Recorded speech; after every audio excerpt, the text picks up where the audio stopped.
Alright, so this is our dissection of a brain. Right here we have cut the brain in half, right down the longitudinal fissure.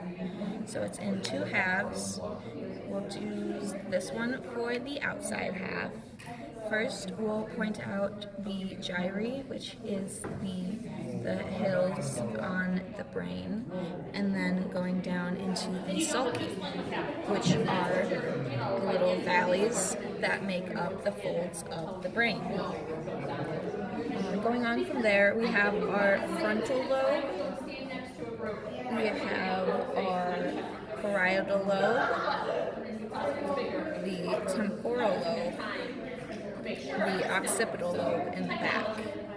So these lobes are divided from each other from the central sulcus, this black dividing line, and then the lateral fissure, which is kind of hard to see since it's not super pointed out, but is this line right here that separates the temporal from the rest of the brain, really. And then, of course, we had the longitudinal fissure, which we cut down.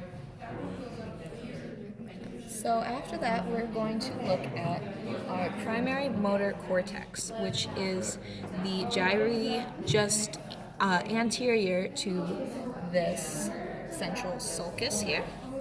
So about this area. And then moving on to the primary somatic sensory area, which is posterior to that central sulcus. Then the prefrontal area, which, big surprise, is in the front. And then visual cortex, which is in the back with the occipital lobe. And primary auditory area is just inferior to that lateral fissure on the temporal lobe. And the primary auditory area, that was that right there. Going to the corpus callosum, which actually we cannot see since we cut straight down it. It was the little material that combined both brain halves.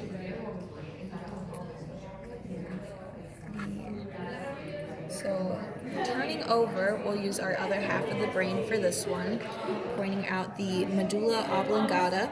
This would connect to the spinal cord in the brainstem. So this is the medulla, well, this is the brainstem connecting to the spinal cord. We have the medulla oblongata up to the pons, which is just a little bump, to the midbrain, which is right above that.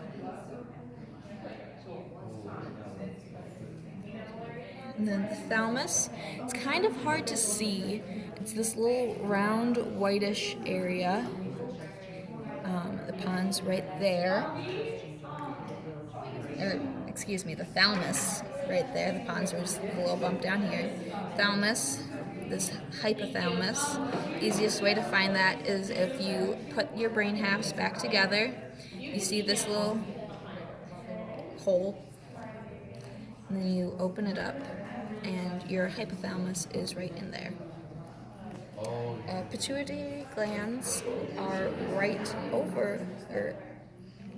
by the hypothalamus. Pituitary gland. Right here. Then the cerebellum is this little weird looking mound of gray tissue, gray matter. Then this is cerebellum, which right in there, if you can see, is the fourth ventricle. It's actually easier to see on this one. Right here, fourth ventricle. A little connecting almost the cerebellum to the cerebrum. And I believe that is it. So, two halves back together again.